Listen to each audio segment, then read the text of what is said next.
안녕하세요. 오늘도 평온한 하루 보내셨나요? 이제 함께 조용하고 포근한 이야기 속으로 천천히 걸어가 볼게요. 마음을 가볍게 하고 깊게 숨을 들이쉬며 긴장이 풀리는 순간을 맞이해요. 자, 시작합니다. 먼 옛날 어느 조용한 마을에 아주 특별한 두 사람이 살고 있었어요. 그들은 누구보다도 방귀를 잘 뀌는 재주가 있었죠.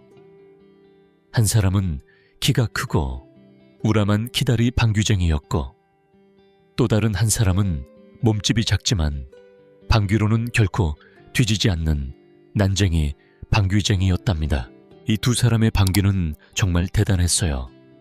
키다리 방귀쟁이가 한번 방귀를 뀌면 마치 바람이 세차게 불어 감나무에서 감들이 우수수 떨어졌고, 난쟁이 방귀쟁이가 뀌면 하늘을 날던 새들도 깜짝 놀라 땅으로 떨어질 정도였으니까요. 마을 사람들 사이에서는 이들의 방귀가 전설처럼 전해졌답니다. 어느 날 두 사람은 만나기만 하면 자신의 방귀가 더 세다고 서로 자랑을 멈추지 않았어요. 그 모습에 마을 사람들도 점점 지쳐갔죠. 그러다 결국 누가 더 강한 방귀를 가졌는지 시합을 해보자고 제안하게 되었답니다. 마을 사람들은 이 시합을 더욱 재미있게 만들고자 방귀로 절구통을 서로 주고받는 게임을 하기로 했어요. 두 사람은 절구통을 사이에 두고 지지 않기 위해 온 힘을 다해 방귀를 뀌며 절구통을 상대방에게 날렸죠. 뿡 삐용삐용 소리가 공기를 가르며 절구통이 하늘 높이 날아갔습니다. 밤이 깊도록 시합은 계속되었고, 두 방귀쟁이는 점점 지쳐갔지만 서로 물러서지 않았어요. 방귀를 안 뀌면 상대가 날린 절구통에 맞을 거야. 서로 그렇게 생각하며 힘을 모았답니다. 절구통이 두 사람 사이 중간을 통과할 때쯤 두 사람은 동시에 방귀를 뀌었고, 그 소리와 함께 절구통은 마치 로켓처럼 하늘 높이 솟구쳤어요. 그 모습을 지켜보던 마을 사람들은 깜짝 놀라며 외쳤어요. 저걸 봐, 얼마나 높이 날아가는지. 이제는 구름 위로 올라가서 보이지도 않아. 그 절구통은 그렇게 힘차게 날아가 하늘을 뚫고 달나라까지 닿았답니다. 달나라 골짜기에 떨어진 절구통은 천천히 굴러내려갔어요. 그때 달나라 토끼 한 마리가 깡충깡충 뛰어오더니 떨어진 절구통을 발견했죠. 이건 절구통이구나. 토끼들은 기뻐하며 주변으로 모여들었어요. 절구통이 생긴 덕분에 이제 떡방아를 찧을 수 있게 되었거든요. 보름달이 뜨는 밤, 하늘을 올려다보면 토끼들이 절구통을 두드리며 떡을 만드는 모습이 반짝이며 보인답니다. 이제 다음 이야기를 들려드릴게요. 옛날 아주 깊은 산속 초가집 한 채에 홀어머니와 남매가 살고 있었어요. 어머니는 마을에 나가 품팔이 일을 하며 가족을 부양했죠. 매일 아침 집을 나서면서 어머니는 늘 아이들에게 당부하곤 했어요. 누군가 찾아오면 먼저 손이 맞는지 확인하고 꼭 내 허락을 받은 뒤에 문을 열어야 한다. 남매는 어머니의 말씀을 굳게 약속했어요. 그러던 어느 날 어머니가 일을 마치고 집으로 돌아오는 길이었어요. 집으로 가려면 몇 개의 고개를 넘어야 했죠. 첫 번째 고개를 넘으려던 순간 갑자기 어마어마한 크기의 호랑이가 어머니 앞에 나타났어요. 놀란 어머니는 뒤로 물러서며 큰 소리를 냈지요. 어흥, 떡 하나 주면 잡아먹지 않을게. 어머니는 두려운 마음에 광주리에서 떡 하나를 꺼내 호랑이에게 건넸어요. 떡을 받은 호랑이는 조용히 골짜기 뒤로 사라졌답니다. 그런데 고개를 하나 넘을 때마다 호랑이가 다시 나타나 떡을 요구했어요. 어머니는 아이들을 지키려 떡을 주었지만 점점 걱정과 두려움이 커져갔죠. 옛날 옛적에 조용한 시골 마을에 가난한 농부가 살고 있었어요. 하루는 농부가 길을 걷다가 무심코 바닥에 떨어진 작은 비단 주머니를 발견했죠. 호기심에 주머니를 열어보니 그 안에는 빨간 부채와 파란 부채 2개가 들어있었어요. 농부는 먼저 빨간 부채를 펼쳐서 바람을 살며시 불어보았어요. 그러자 신기하게도 시원한 바람이 훅 하고 불어오는 동시에 그의 코가 점점 길어지는 걸 느꼈답니다. 어머, 이게 무슨 일이지? 놀란 농부는 황급히 파란 부채를 꺼내 바람을 불었어요. 그러자 그의 길어진 코가 다시 예전처럼 원래대로 줄어들었답니다. 이 놀라운 부채를 손에 넣은 농부는 날마다 부채를 펴서 바람을 일으키며 신기한 경험을 즐겼지요. 며칠이 지나면서 그는 이런 생각을 하게 되었어요. 이 부채가 있으면 배고픔도 이겨낼 수 있지 않을까? 쌀이 떨어졌는데 어떻게든 굶지 않고 지낼 방법이 필요해. 그런데 가난한 농부의 상황은 점점 힘들어졌어요. 쌀이 바닥나자 그는 이웃 마을에 사는 부자 영감님을 찾아가 도움을 청했답니다. 부디 쌀을 좀 구워주십시오. 하지만 부자 영감은 탐탁지 않게 여기며 크게 화를 냈죠. 누가 남에게 쌀을 구워달라고 해 말도 안 돼. 농부는 속상했지만 포기하지 않고 몰래 빨간 부채를 꺼내 부자 영감 몰래 코에 살짝 붙였어요. 그러자 영감님의 코가 천천히 길어지기 시작했답니다. 이게 도대체 뭐야? 영감님도 그 변화를 알게 되었을 때는 이미 너무 늦은 후였지요. 이렇게 시작된 농부와 부자 영감 사이에 신기하고도 이상한 이야기는 마을 사람들의 입에 오르내리며 전해져 내려오게 되었답니다. 또 다른 이야기로 어느 한적한 마을에 2 남매가 살고 있었어요. 그들의 어머니는 언제나 아이들을 사랑으로 돌보셨지요. 그런데 어느 날 무서운 호랑이가 마을에 나타났어요. 호랑이는 배고픔에 지쳐 있었고 마침내 어머니에게 다가가 이렇게 말했어요. 어흥떡 1개만 주면 잡아먹지 않을게. 어머니는 아이들이 이가 날 때마다 그때마다 광주리에서 떡을 하나씩 꺼내 호랑이에게 주었어요.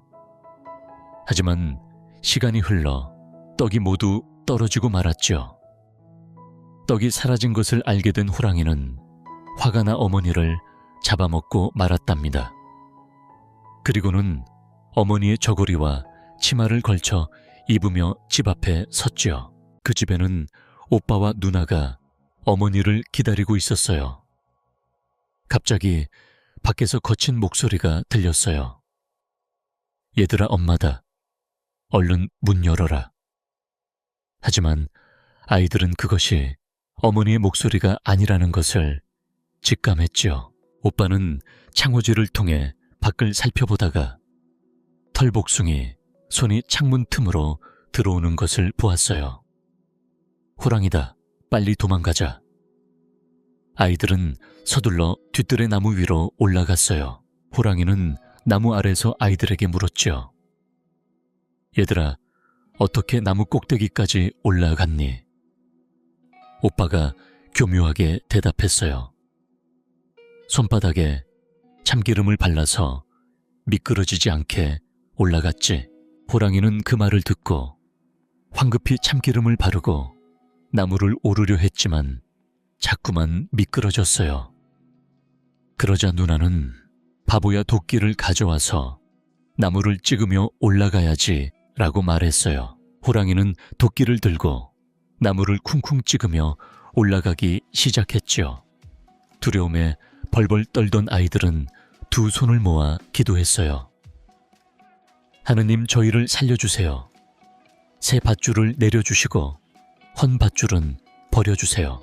그때 하늘에서 부드럽게 새 밧줄이 내려왔고 아이들은 밧줄에 매달려 천천히 하늘 높이 올라갔어요. 호랑이도 간절히 기도하며 하느님, 저에게도 새 밧줄을 내려주세요 하자 또 다른 밧줄이 내려왔답니다. 호랑이는 냉큼 그 밧줄을 붙잡고 매달렸어요. 하지만 아이들이 잡힐 위기에 이르자 호랑이의 밧줄이 끊어지며 집채만 한 몸뚱아리가 힘없이 땅으로 떨어졌지요. 하늘에 올라간 오빠와 누나는 각각 달이와 해가 되어 세상을 밝히며 모두를 비추고 있다고 전해져 내려오고 있답니다. 옛날 어느 마을에 조아람이라는 농부가 살고 있었습니다. 조아람은 평범한 사람이었지만 그의 삶에는 예상치 못한 일이 벌어졌습니다. 한 부잣집 영감이 있었는데 그 영감의 코가 너무 길어져서 매우 고민하고 있었어요. 영감은 온갖 방법을 다 써보았지만 코는 줄어들지 않고 점점 더 길어져만 갔지요. 결국 그는 자신의 재산 절반을 줄 테니 코를 정상으로 돌려놓아줄 사람을 찾아내겠다는 글을 내걸었답니다. 그 소문을 들은 조아람은 영감을 찾아갔습니다. 그는 마치 능숙한 의사처럼 영감의 상태를 살피고는 파란 부채를 꺼내 부드럽게 코에 붙였습니다. 신기하게도 부채가 바람에 살랑살랑 흔들리자 영감의 길었던 코가 서서히 원래 모습으로 줄어들기 시작했답니다. 이 놀라운 일 덕분에 조아람은 약속대로 재산의 절반을 받고 큰 부자가 되었지요. 이제 그는 평생 놀고 먹어도 부족함이 없을 만큼 부유해졌어요. 하지만 시간이 흐르자 조아람은 재미삼아 빨간 부채를 들고 코를 부채질하며 코가 얼마나 더 길어질지 궁금해졌습니다. 그렇게 코가 점점 더 길어져서 마침내는 마을의 지붕을 뚫고 하늘나라의 부엌까지 닿게 되었어요. 부엌에서 놀던 궁녀들은 갑자기 머리 위로 코가 쑥 올라오자 깜짝 놀라 부직괭이를 꽂아 놓았지요. 그러자 조아람은 깜짝 놀라 몸을 떨며 서둘러 파란 부채를 다시 꺼내 코에 붙였습니다. 파란 부채 바람이 불자 그의 코가 다시 줄어들면서 조아람의 몸은 천천히 하늘로 떠올랐습니다. 하지만 그 순간 하늘나라의 공녀가 부직괭이를 빼내버렸고 조아람은 큰 충격에 아래로 떨어지고 말았어요. 다행히 그때 옆에 있던 그의 아내가 흔들어 깨워주었답니다. 깨어난 조아람은 자신의 코끝에 부직괭이가 남긴 붉은 자국을 보고 한참 놀랐지요. 모든 일이 꿈만 같았지만 그 경험은 평생 잊히지 않는 기억으로 남았습니다. 한편 먼 영국 땅에는 걸리버라는 의사가 살고 있었습니다. 그는 여행을 무척 좋아했지요. 어느 날 걸리버는 배를 타고 동쪽 나라로 향하는 긴 여정을 시작했습니다. 그러나 갑작스러운 폭풍우가 몰아쳐 배가 암초에 부딪히며 산산조각 나고 말았어요. 살기 위해 필사적으로 파도를 헤치며 헤엄친 끝에 가까스로 해변에 닿은 걸리버는 정신을 잃었습니다. 얼마나 시간이 흘렀을까요? 정신을 차린 걸리버는 일어나려 했지만 몸이 움직이지 않는다는 걸 알게 되었습니다. 그의 몸은 밧줄로 단단히 묶여 있었거든요. 그때 작고 신기한 존재들이 그의 몸 위를 기어 올라가기 시작했습니다. 자세히 보니 그들은 손가락 크기만 한 아주 작은 사람들이었어요. 걸리버는 깜짝 놀랐습니다. 그는 그곳이 릴리퍼트라는 키가 12cm 정도밖에 되지 않는 작은 사람들의 나라임을 알게 되었죠.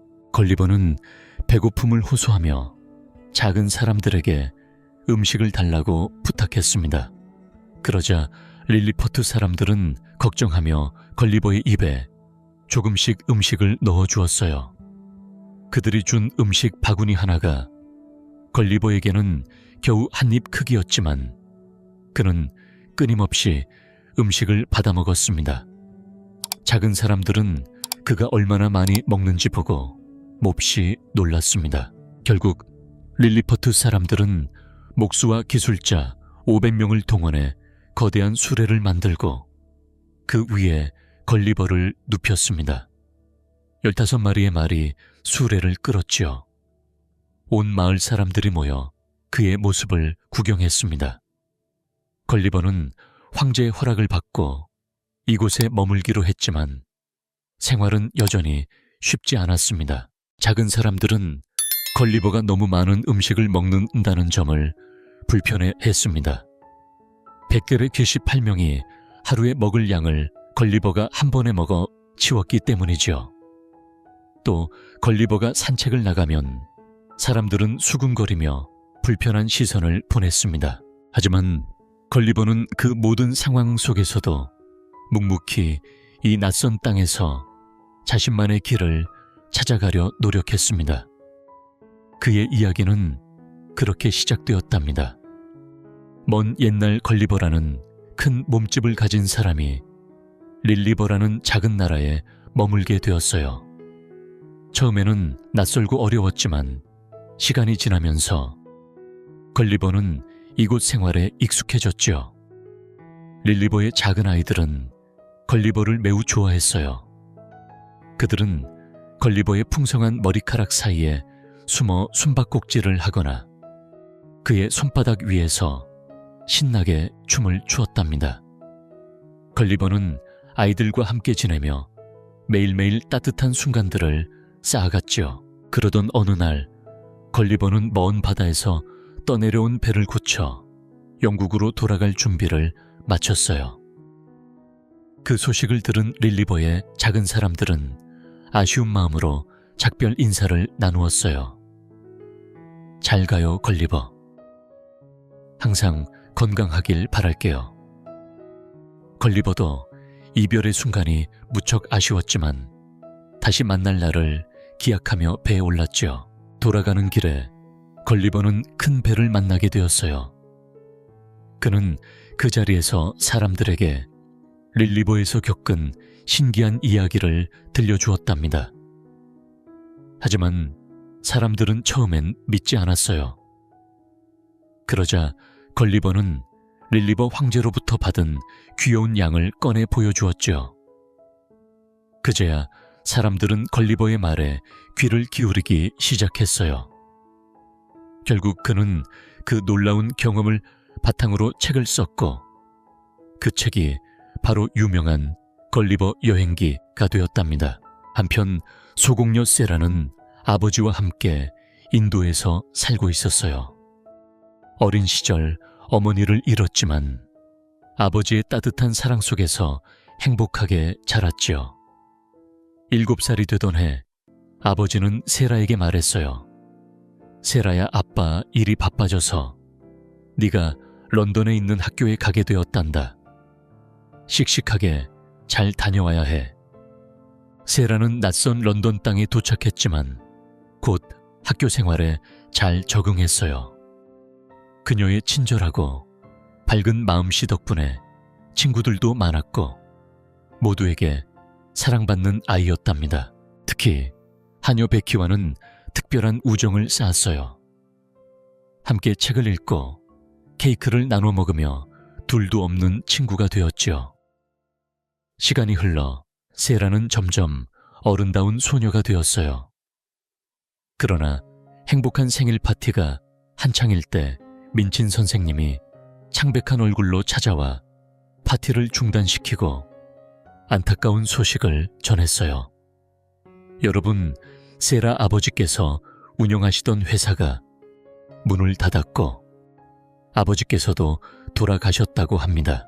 깜짝 놀란 세라는 그 자리에 주저앉아 울음을 터뜨렸어요. 그 후 상황은 급변했죠. 민선 선생님은 세라가 더 이상 부유한 아이가 아님을 알리며 거친 목소리로 명령했어요. 이제부터 너는 가난한 고아야. 당장 다락방으로 짐을 옮기고 백기와 함께 하녀 일을 해야 해. 슬픔과 낯선 현실 속에서 세라는 힘겹게 다락방 생활을 시작했답니다. 어느 날 힘든 하루, 일과를 마치고 다락방에 올라오니 창문 틀에 작은 원숭이 한 마리가 앉아 있었어요. 그때 맞은편 집에서 인도어로 원숭이를 찾는 소리가 들렸어요. 세라는 익숙한 언어로 여기 있어요 하고 대답했지요. 그러자 창문에 인도 청년이 나타났어요. 영국 소녀가 어떻게 인도 말을 할 줄 알죠? 세라는 미소 지으며 답했어요. 7살 때까지 인도에서 살았어요. 저희 주인님도 인도 출신이시랍니다. 세라가 원숭이를 돌려주자 청년은 진심으로 고마워했어요. 그날 이후 세라의 다락방에는 신비로운 일이 생기기 시작했어요. 일을 마치고 돌아올 때면 방 안이 따뜻하게 데워져 있었고 탁자 위에는 맛있는 과자와 차가 놓여 있었지요.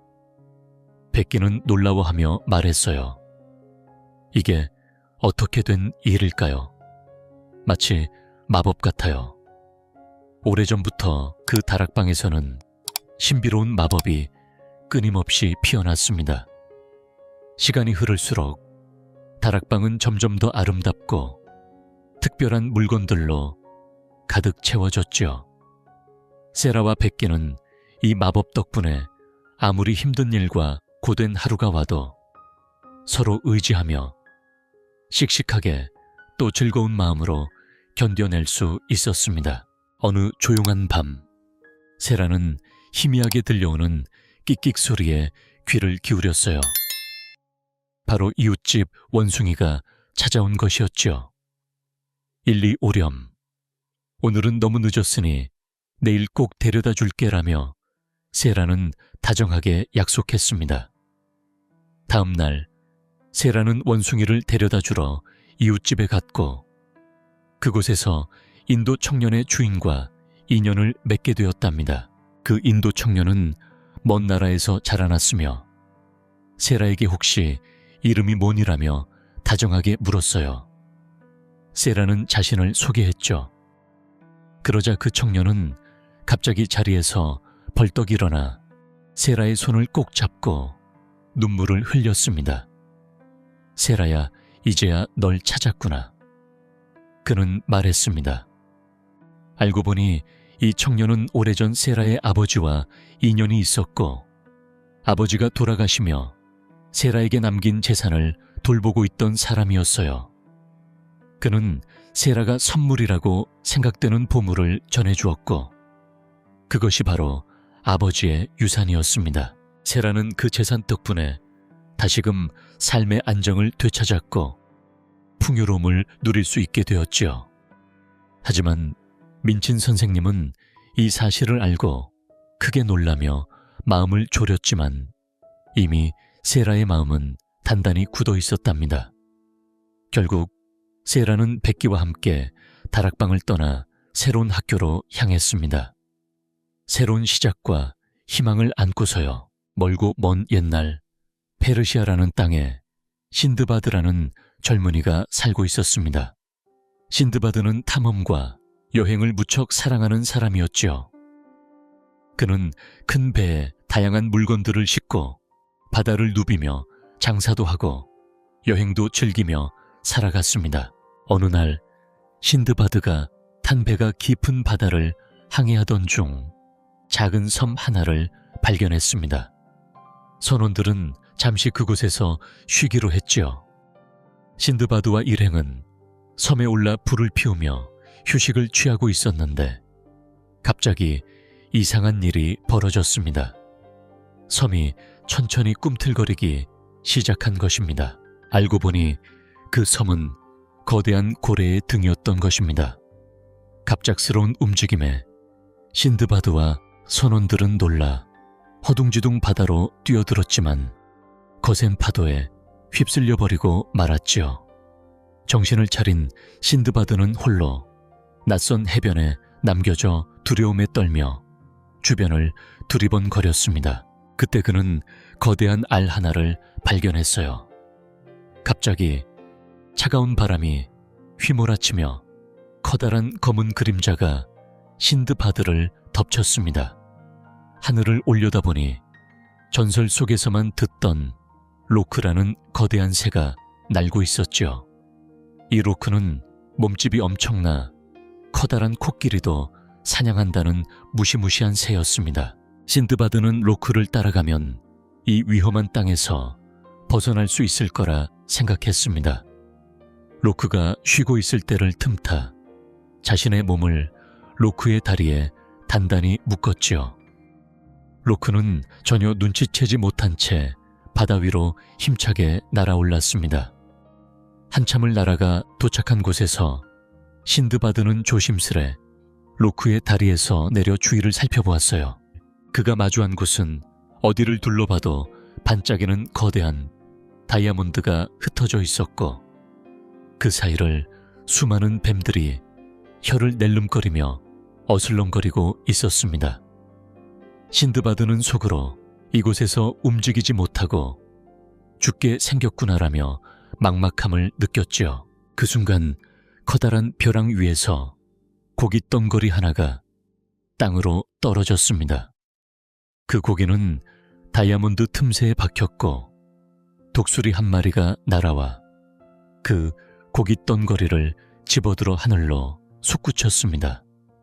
누군가 저 위에서 고기를 던지고 있었던 것이지요. 신드바드는 값비싼 보물들을 보자 맞아 서둘러 주머니에 하나둘 넣기 시작했습니다. 다이아몬드가 감춰진 고기 덩거리를 등에 단 채 독수리가 나타나기를 참을성 있게 기다렸지요.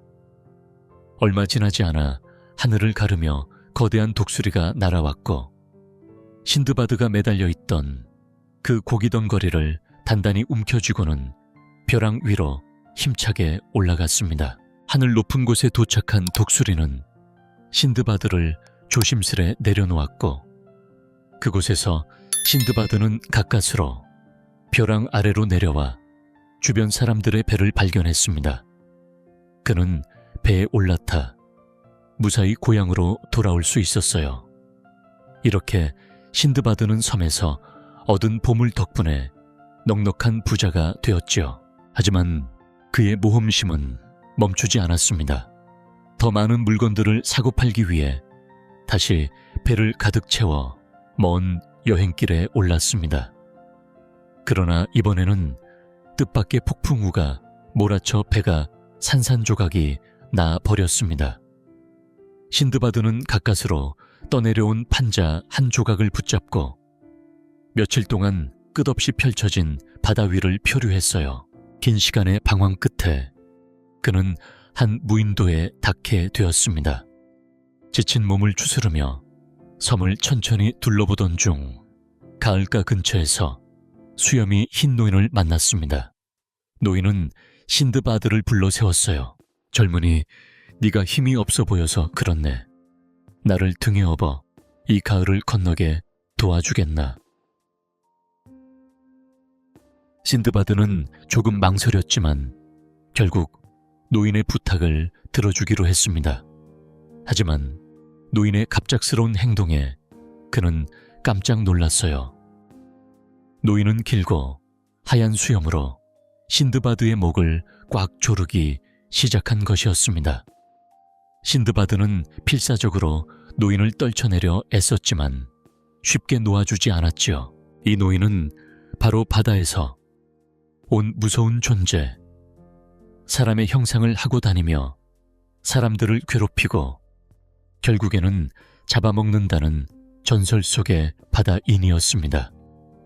그 바다 노인은 신드바드에게 끊임없이 명령을 내렸어요.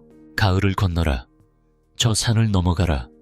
멈추지 말고 계속 걸어라. 신드바드는 어쩔 수 없이 바다 노인을 등에 업은 채 그가 가는 길을 따라 며칠 동안 움직여야 했습니다. 마음속으로는 어떻게든 이 상황을 벗어나야겠다고 고민했죠. 그러던 어느 날 신드바드의 눈에 무성하게 자란 포도나무가 들어왔습니다. 그는 즉시 생각했어요. 바로 이것이다. 포도를 따서 포도주를 만들면 되겠어. 신드바드는 정성껏 포도를 따서 포도주를 빚었고 노인에게 한 잔 내밀었습니다. 노인은 처음에는 조심스러워했지만 곧 맛을 보고는 감탄했어요. 아, 이거 참 맛있구나.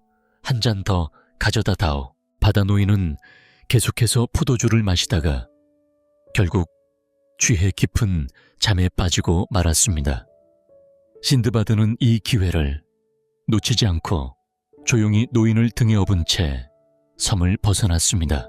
고향으로 돌아온 그는 자신이 겪은 놀라운 모험 이야기를 사람들에게 차근차근 들려주었고 그렇게 평화롭고 행복한 나날을 보냈다고 전해집니다. 그리고 알프스의 소녀 하이디 이야기로 마음을 부드럽게 전환해 보겠습니다. 어느 한여름날 하이디는 이모와 함께 알프스 산자락을 부지런히 오르고 있었습니다.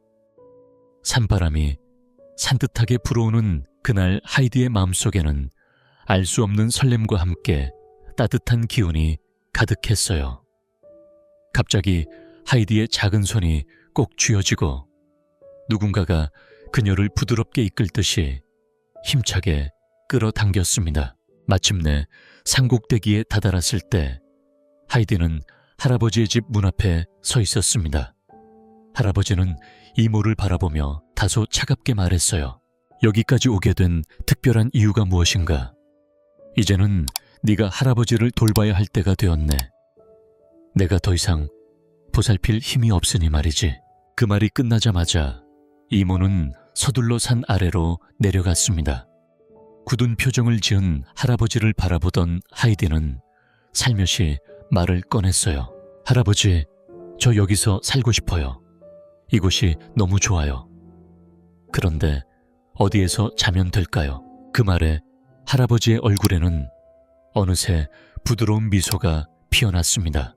내가 원하는 곳에서 편히 자거라. 하이디는 집 안곳곳을 천천히 돌아다니며 자신이 쉴 곳을 찾아보았습니다. 그러다 다락방에 눈길이 멈췄어요. 할아버지, 다락방이 좋아요. 여기서 잘게요. 할아버지는 부드럽고 푹신한 마른 풀로 침대를 만들어 주었고 따뜻한 빵과 신선한 염소, 젖도 곁들여 주었습니다. 하이디는 그런 일상 속에서 하루하루가 평화롭고 행복하게 흘러갔답니다. 알프스 상이슬께 사는 어린 소녀 하이디는 매일 아침 이웃에 사는 페터라는 소년과 함께 할아버지의 염소들을 돌보며 산 위로 올라가곤 했습니다. 페터와 함께 푸르른 풀밭을 뛰어다니며 자연을 만끽하던 하이디는 햇살에 그을린 건강한 얼굴로 변해갔습니다. 외로움에 지내던 페터에게 하이디는 가장 소중한 친구가 되었고 둘은 함께 알프스의 맑은 공기를 마시며 날마다 즐거운 시간을 보냈습니다. 하지만 시간이 흘러 계절이 겨울로 바뀌고 찬바람이 불기 시작하면서 염소들은 따뜻한 우리 안에서 지내게 되었지요. 그러자 하이디는 할아버지 집에서 머물게 되었습니다. 어느 날 페터가 하이디를 찾아와 반가운 소식을 전했어요. 우리 할머니께서 하이디를 한번 만나고 싶어 하세요. 할아버지는 하이디가 추위에 떨지 않도록 두툼한 옷으로 감싸고 썰매에 태워 페터의 집으로 데려다 주었습니다. 페터의 할머니는 시력이 좋지 않아 앞을 볼 수 없었고 할머니와 함께 엄마도 살고 있었죠. 하이디는 할머니에게 따뜻한 말동무가 되어드리고 노래도 불러드리며 마음을 나누었습니다. 그 가족 모두 하이디를 매우 좋아했으며 하이디 역시 그들과 함께하는 시간을 소중히 여겼답니다. 하지만 어느 날 하이디의 이모가 다시 찾아왔습니다. 그녀는 프랑크푸르트에 사는 부유한 집안의 딸이 함께 놀 친구가 필요하다며 하이디를 데려가야 한다고 말했죠. 이모의 말에 할아버지는 화가 났지만 결국 하이디는 알프스를 떠나 이모와 함께 도시로 향해야 했습니다. 하이디가 도착한 곳은 프랑크푸르트의 제제만시 댁이었습니다. 그 집에는 몸이 약해 자주 걷기 힘든 클라라라는 딸이 있었고, 클라라는 하이디에게 절실히 친구가 필요했죠. 하이디는 클라라와 함께 좋은 옷을 입고 맛있는 음식을 먹으며 생활했지만 도시의 높은 건물들과 끊임없는 자동차 소음 속에서 마음은 늘 알프스 산을 그리워했습니다. 며칠 또 몇 주가 지났고 클라라는 하이디 덕분에 매일 기분 좋게 웃으며 지낼 수 있었습니다. 하이디가 들려주는 알프스의 이야기들은 클라라의 마음을 따뜻하게 만들었고 두 친구는 서로에게 소중한 존재가 되었습니다. 하지만 밤이 찾아오면 하이디의 마음은 다시 고향을 향해 멀어졌습니다. 눈을 감으면 푸르른 산과 할아버지 염소들이 있는 그곳이 떠올라 눈물이 흘러내리곤 했죠. 하이디는 먹는 것도 잠드는 것도 어려워졌고 얼굴은 점점 창백해졌습니다. 그러던 어느 밤 제제만 씨 집에 하얀 옷을 입은 유령이 나타난다는 소문이 돌았습니다. 알고 보니 그 유령은 잠든 사이 알프스를 그리워하며 떠도는 하이디였던 것입니다. 집안 사람들은 걱정했고 의사는 심각한 목소리로 말했습니다. 하이디는 마음의 병을 앓고 있습니다. 이 상태로 두면 큰일 날 겁니다. 반드시 알프스로 돌려보내야 합니다. 클라라는 하이디를 떠나보내는 것이 너무 슬펐지만 하이디의 건강을 위해 어쩔 수 없이 결정했습니다. 다시 알프스로 돌아온 하이디는 할아버지의 품에서 자연 속을 뛰어다니며 점차 건강을 되찾았습니다. 맑은 공기와 따뜻한 햇살 아래에서 하이디의 얼굴에는 생기가 돌기 시작했습니다. 그리고 어느 날 클라라가 프랑크푸르트에서 하이디를 찾아왔습니다. 두 친구는 함께 알프스의 아름다운 자연을 만끽하며 행복한 시간을 보냈고 하이디는 클라라에게 이렇게 말했죠. 내가 말했지 알프스는 정말 아름답다고. 맑은 공기와 햇살 아래에서 두 친구는 다시 한번 소중한 우정을 확인하며 서로를 꼭 안아주었습니다. 옛날 어느 한적한 마을에서 클라라는 점점 건강해지고 있었습니다.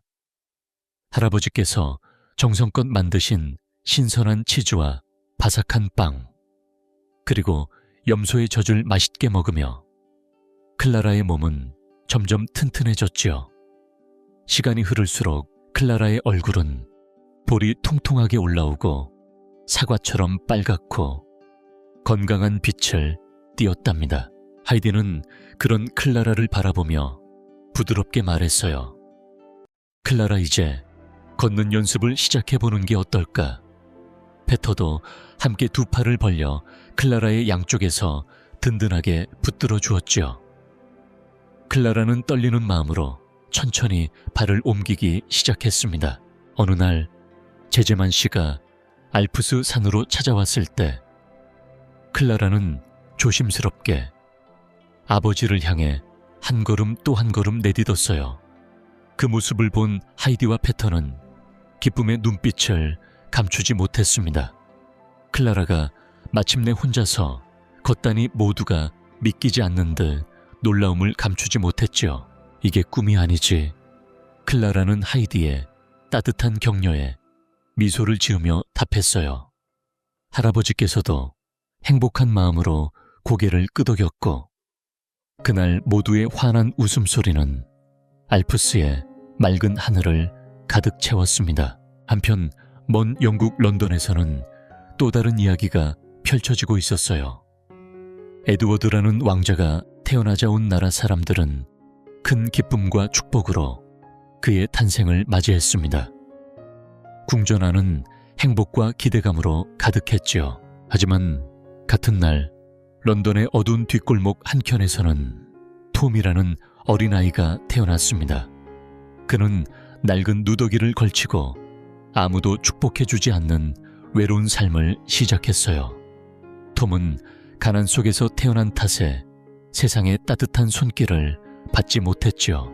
에드워드 왕자가 화려한 궁전에서 즐겁게 지내는 동안 톰은 거리로 나가 하루하루를 견뎌야 했습니다.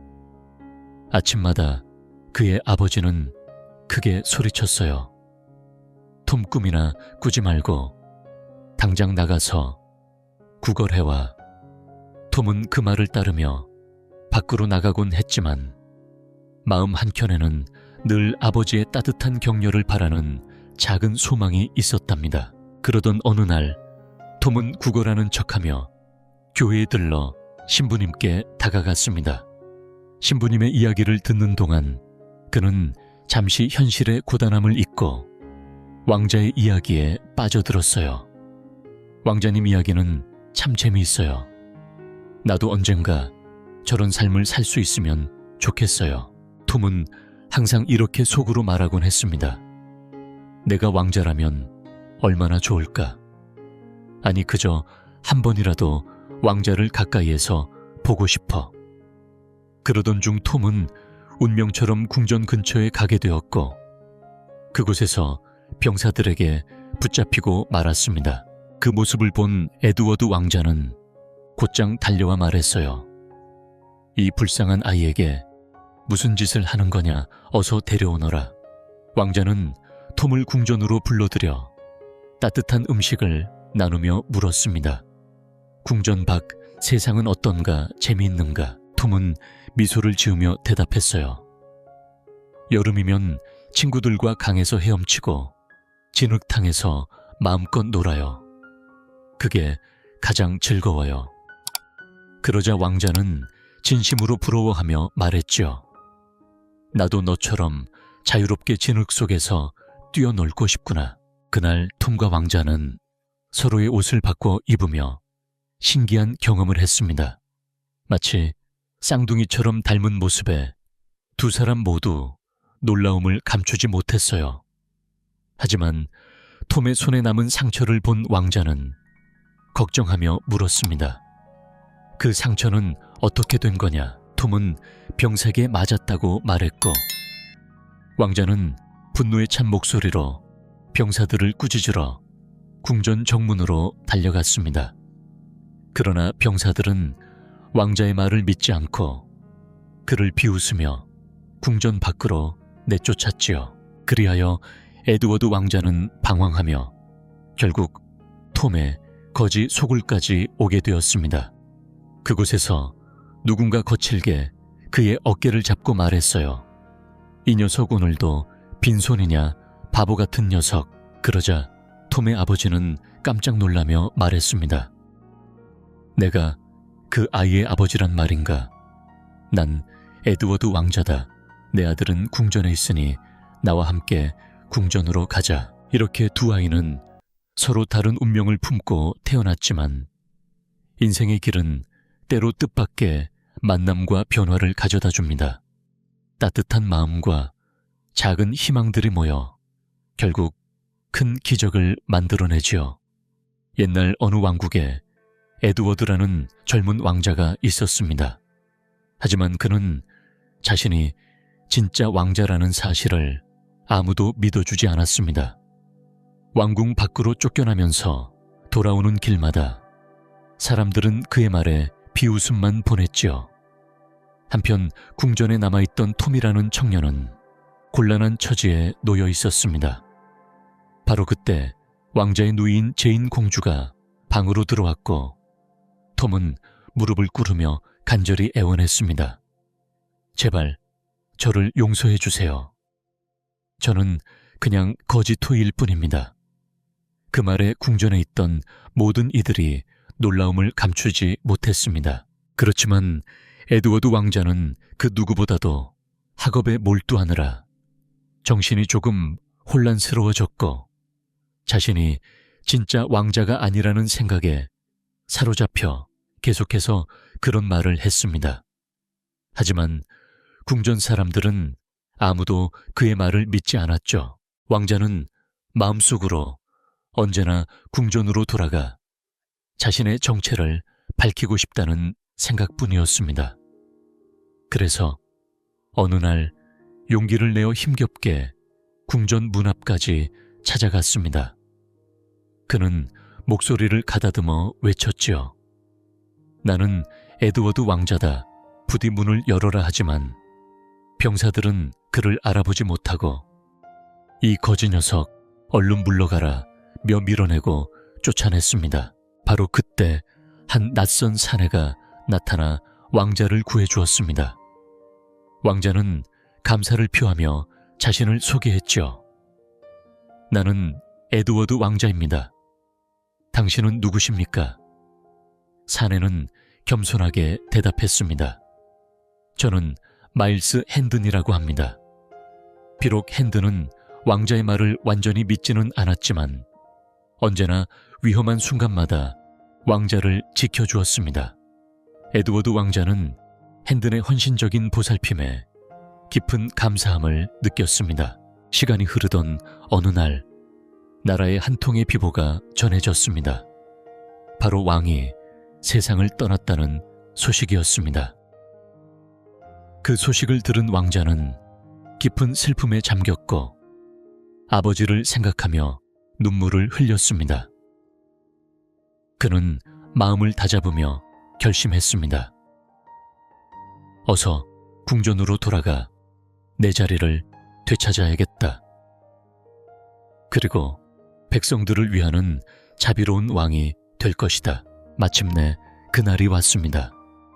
톰이라는 사람이 영국의 왕관을 머리에 얹는 순간이었죠. 바로 그때 소란스러운 목소리가 울려 퍼졌습니다. 멈추어라. 진짜 왕은 바로 나다. 초라한 차림을 한 에드워드 왕자가 틈새를 비집고 나와 당당히 외쳤습니다. 병사들이 달려와 왕자의 팔을 잡아 끌어내려 하자 톰이 큰 소리로 외쳤습니다. 그 손을 치워라. 그분이 진짜 왕이시다. 그리고 그는 에드워드에게 달려가 무릎을 꿇으며 공손히 말했습니다. 폐하 부디 어서 오십시오. 오래 기다렸습니다. 궁전 사람들은 두 사람을 멍하니 바라보다가 깜짝 놀랐습니다. 두 사람의 얼굴이 마치 쌍둥이처럼 꼭 닮았기 때문이었습니다. 궁전으로 돌아온 에드워드 왕자는 백작의 지위를 핸든에게 내리고 풍성한 상을 하사했습니다. 또한 톰에게도 큰 상을 주며 불쌍한 아이들을 위한 학교를 관리하도록 맡겼습니다. 에드워드 왕자는 백성들의 어려움을 깊이 헤아리며 진심으로 보살피는 훌륭한 군주가 되었습니다. 이제 또 다른 이야기로 넘어가겠습니다. 한때 어느 작은 마을에 방귀가 아주 심한 두 사람이 살고 있었습니다. 한 사람은 키가 훤칠하게 큰 키다리 방귀쟁이였고 다른 한 사람은 키가 작고 난쟁이 같은 난쟁이 방귀쟁이였습니다. 이 두 사람의 방귀는 그야말로 엄청났습니다. 키다리 방귀쟁이가 한번 방귀를 뀌면 감나무에 주렁주렁 달린 감들이 후두둑 떨어졌고 난쟁이 방귀쟁이의 방귀는 날아가던 새들조차 떨어지게 만들 정도였습니다. 두 사람은 만날 때마다 누가 더 방귀가 센지 자랑하며 서로를 견제했지요. 마을 사람들은 이 두 사람의 방귀 자랑이 끝없이 이어지는 것을 보다 못해 한 가지 제안을 내놓았습니다. 그래, 그럼 너희 둘이 방귀 시합을 해보는 건 어때? 이에 두 사람은 흔쾌히 승낙했고 방귀로 절구통을 주고받는 내기를 벌이기로 했습니다. 그날 두 사람은 사이좋게 마을 광장에 섰고 서로를 의식하며 연이어 방귀를 뀌기 시작했습니다. 뿡뿡, 삐용삐용 두 사람은 절구통을 마치 농담처럼 주고받으며 지지 않으려 애썼습니다. 마을 사람들은 그 광경을 보며 놀라움과 웃음을 감추지 못했지요. 옛날 옛적 어느 한밤중에 방귀 대결이 한창이었어요. 달빛이 부드럽게 산등성이를 감싸고 밤바람은 살랑살랑 불어왔지요. 두 명의 방귀쟁이가 맞붙었는데 한 명은 키가 훤칠하게 큰 사내였고 다른 한 명은 몸집이 아주 작은 난쟁이였어요. 그들은 서로의 힘을 겨루며 밤이 깊도록 방귀를 계속 뀌었지요. 시간이 흐를수록 두 사람 모두 점점 피곤해졌지만 포기하지 않았어요. 방귀를 참으면 저 멀리서 날아오는 절구통에 맞을 거야. 그러니 절구통을 힘껏 하늘 높이 쏘아 올려야겠다. 두 사람은 똑같은 생각을 했답니다. 절구통이 마치 산 한가운데를 지나가던 바로 그 순간 둘은 동시에 큰 방귀를 뀌었지요. 뿌뿡 펑펑 그 소리와 함께 절구통은 우뚝 하늘로 솟구쳐 올랐어요. 그 광경을 구경하던 사람들은 놀라움에 탄성을 질렀답니다. 저걸 봐, 절구통이 저렇게 높이 올라가다니 이젠 하늘 저편으로 사라져 버렸어. 정말 대단한 방귀쟁이들이야. 절구통은 점점 더 높이 날아올라 마침내 달나라에까지 도착했어요. 달나라의 조용한 골짜기에 떨어진 절구통은 대굴대굴 굴러 내려갔죠. 그때 깡충깡충 뛰어다니던 달나라 토끼들이 그 모습을 발견했답니다. 이게 뭐지?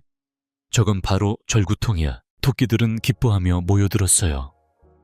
우리 떡을 만들어 먹자. 보름달이 뜨는 밤이면 하늘을 올려다보면 저 절구통에서 토끼들이 떡방가를 찢는 모습을 볼 수 있을 거예요. 쿵덕쿵 쿵덕쿵 토끼들의 방가 찢는 소리가 고요한 밤하늘을 가득 채운답니다. 한편 오래전 깊은 산골의 작은 초가집에는 홀어머니와 오누이 남매가 살고 있었어요. 어머니는 마을로 나가 하루 종일 품팔이 일을 하셨지요. 오누이들은 집에 남아 어머니를 기다렸어요. 어머니는 매일 아침 집을 나서면서 아이들에게 꼭 당부하셨답니다. 누군가 찾아오면 꼭 누군지 확인하고 손이 맞는지 먼저 보여달라고 해. 그 후에 문을 열어줘야 해. 오누이들은 어머니의 말을 마음에 새기며 고개를 끄덕였지요. 어느 날 저녁 어머니가 힘든 일을 마치고 떡을 잔뜩 담은 광주리를 들고 집으로 돌아가고 있었어요. 집까지 가려면 여러 고개를 넘어야 했지요. 첫 번째 고개를 넘으려 할 때 갑자기 집채만한 호랑이가 앞을 가로막았어요. 놀란 어머니는 뒤로 물러서며 떨리는 목소리로 말했지요. 어흥 떡 하나만 주면 잡아먹지 않을게. 어머니는 무서웠지만 떡 광주리에서 떡 한 조각을 꺼내 호랑이에게 던져주었어요. 호랑이는 떡을 받아먹고 조용히 골짜기 뒤로 사라졌답니다. 하지만 고개를 또 넘을 때마다 같은 호랑이가 나타나 같은 말을 했어요. 어머니는 호랑이가 나타날 때마다 떡을 하나씩 꺼내 주었지요. 그렇게 광주리에 있던 떡은 점점 줄어들어 결국 한 조각도 남지 않았답니다. 마지막 고개를 넘으려는데 호랑이가 다시 나타나 말했어요. 어흥 떡 하나만 주면 잡아먹지 않을게. 하지만 이제 떡이 다 떨어진 걸 알게 된 호랑이는 어머니를 단숨에 잡아먹고 말았어요. 그리고 어머니의 저고리와 치마를 걸쳐 입고 집으로 향했죠. 초가집에 남은 오누이들은 어머니가 돌아오길 기다렸어요. 문 밖에서 거칠고 쉰 목소리가 들려왔죠. 얘들아, 엄마다.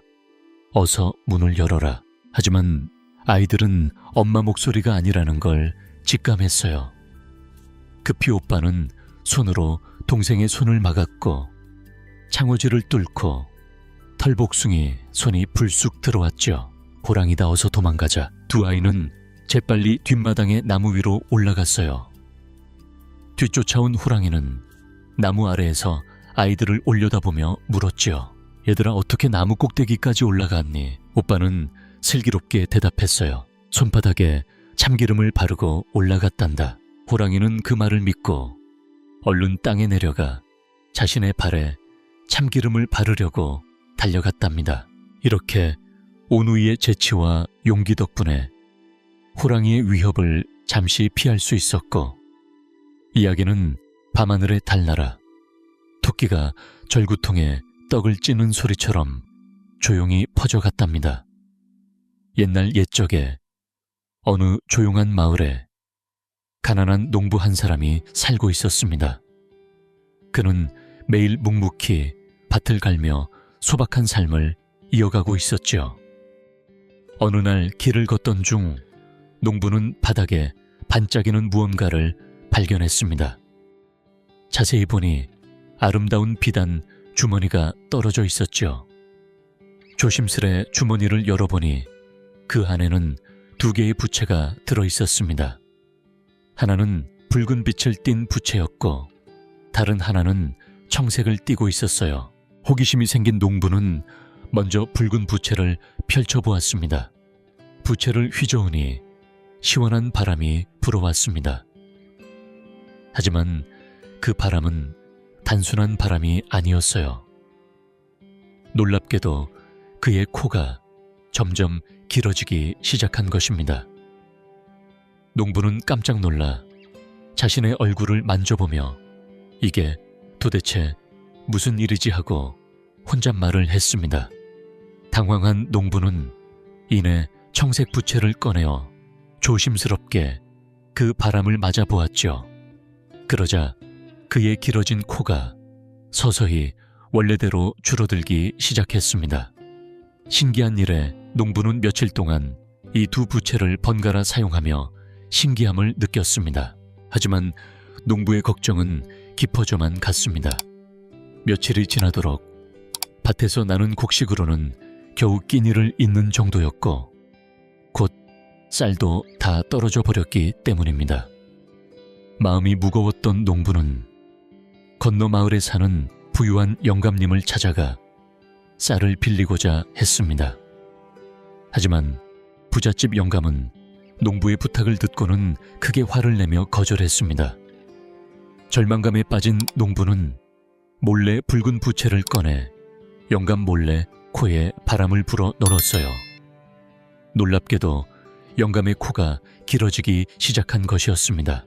처음에는 무슨 일인지 몰랐던 부자 영감은 이내 자신의 코가 점점 길어지는 것을 깨닫고 당황했습니다. 여러 가지 방법을 써보았지만 코는 좀처럼 줄어들지 않았어요. 이에 마침내 영감은 내 코를 다시 원래대로 만들어줄 사람에게 내 재산의 절반을 주겠다고 큰 공고를 냈습니다. 농부는 이 소식을 듣고 부잣집을 다시 찾아가 파란 부채를 꺼내 영감의 코에 살며시 바람을 불어 넣었습니다. 그러자 영감의 코는 이전처럼 단단하고 정상적인 크기로 돌아왔지요. 이로써 농부는 약속받은 재산의 절반을 받고는 갑작스레 큰 부자가 되었습니다. 그 후로는 아무 걱정 없이 지내도 될 만큼 넉넉한 삶을 누릴 수 있었어요. 시간이 흐르고 농부는 이제 일할 필요도 없이 느긋하게 뒹굴거리며 붉은 부채로 바람을 쐬고 있었습니다. 그는 자신의 코가 어디까지 길어질지 궁금해서 부채질을 계속했지요. 그러던 어느 날 그의 코는 점점 커져 지붕을 뚫고 솟아올라 마침내 하늘나라 부엌의 나무 사이까지 닿게 되었습니다. 그곳에 있던 궁녀는 깜짝 놀라 부직괭이라는 도구를 들고 그의 코를 건드리려 했죠. 농부는 깜짝 놀라서 황급히 파란 부채를 꺼내 코에 바람을 불어 넣었습니다. 코가 점차 줄어들며 농부의 몸은 서서히 하늘 위로 떠오르기 시작했어요. 그 순간 하늘나라 궁녀가 부직괭이를 손에서 놓자 농부는 아이고 이제 죽을지도 모르겠구나 하며 속으로 생각했습니다. 이처럼 놀라움과 신비가 가득했던 농부의 이야기는 언제나 우리가 조심스럽게 다뤄야 할 삶의 교훈을 전합니다. 작은 호기심이 커다란 변화를 일으키기도 하고 욕심이 어디까지 이를지 모르는 결과를 가져올 수도 있지요. 그러니 우리도 농부처럼 삶의 소중한 순간들을 귀히 여기며 조용히 바람처럼 살다 갈 수 있기를 바랍니다. 호랑이와 오누이의 이야기 또한 마음을 따뜻하게 합니다. 옛날 어느 깊은 숲속에 호랑이 한 마리가 있었습니다. 어느 날 그 호랑이는 나무 위에 매달린 오누이를 발견했어요. 오누이는 나무를 타고 올라가던 중 계속 미끄러져 내려오자 동생이 도끼를 사용해서 나무를 찍으며 올라가야 해 라고 말했죠. 호랑이는 도끼를 가져와 나무를 힘껏 찍으며 오누이를 따라 올라가기 시작했습니다. 두려움에 떨던 오누이는 하늘에 있는 신께 간절히 기도했습니다. 하느님, 저희를 구원하시려면 새 밧줄을 내려주세요. 그리고 오래된 밧줄은 가져가 주세요. 그러자 하늘에서 부드럽게 새 밧줄이 내려왔고 오누이는 그 밧줄에 몸을 매달아 높이 높이 올라갔어요. 이를 본 호랑이도 기도를 올렸습니다. 하느님, 저에게도 새 밧줄을 내려주세요. 또다시 하늘에서 밧줄이 내려왔고 호랑이는 재빨리 잡아 매달렸습니다. 하지만 호랑이가 오누이를 잡으려던 바로 그 순간 밧줄이 끊어지는 소리가 크게 났습니다. 거대한 호랑이는 힘없이 수수밭으로 떨어졌지요. 오누이는 그 뒤로 하늘로 올라가 오빠는 달이 되고 동생은 해가 되어 세상을 밝게 비추며 살았다는 전설이 전해집니다. 한때 영국의 의사로 살던 걸리버라는 사람이 있었습니다. 그는 여행을 무척 사랑하는 사람이었어요. 어느 날 걸리버는 엔탈로프 홀이라는 배를 타고 먼 동인도 땅으로 떠나는 모험을 시작하게 되었습니다. 여행의 설렘과 기대에 가슴이 벅찼지만 그의 여정은 뜻밖의 폭풍우를 만나면서 예상치 못한 방향으로 흘러가게 되었지요. 거센 바람과 높은 파도가 몰아치던 어느 밤 배는 통제력을 잃고 결국 암초에 부딪혀 산산조각 나 버렸습니다. 생존을 위해 걸리버는 온 힘을 다해 차가운 바다 속을 헤엄쳐 가까운 해안에 닿았지만 그의 몸은 녹초가 되어 정신을 잃고 말았어요. 얼마 후 겨우 눈을 떴을 때 걸리버는 몸이 움직이지 않는다는 것을 깨달았습니다. 그의 팔과 다리는 굵은 밧줄로 단단히 묶여 있었던 것입니다. 혼란스러운 마음으로 주위를 살피던 그때 걸리버의 가슴 위로 조그만 존재들이 천천히 기어오르는 느낌이 들었어요. 자세히 살펴보니 그들은 손가락만큼이나 작은 키를 가진 사람들이었습니다. 걸리버는 크게 놀랐죠. 그 작은 사람들은 릴리버라는 나라의 주민들이었는데 이곳은 키가 고작 12cm 남짓한 사람들이 모여 사는 작은 세계였습니다. 걸리버가 배가 고파요. 무언가 먹을 것을 주세요. 라고 말하자 릴리버 사람들은 친절하게 그에게 계속해서 음식을 건넸습니다. 그들이 준 음식들은 걸리버에게는 한 입 크기에 불과했기에 그는 멈추지 않고 열심히 먹었지요. 릴리버 사람들은 걸리버가 먹는 양에 감탄하며 놀라움을 감추지 못했습니다. 시간이 지나 릴리버 사람들은 큰 결정을 내렸습니다. 그들은 목수와 기술자 500명을 모아 거대한 수레를 만들고 걸리버를 그 위에 눕혀 수레에 실었습니다. 한 마리의 말이 그 수레를 끌었지요. 온 마을 주민들이 모여 걸리버를 구경했는데 이는 마치 마을 축제와도 같았습니다.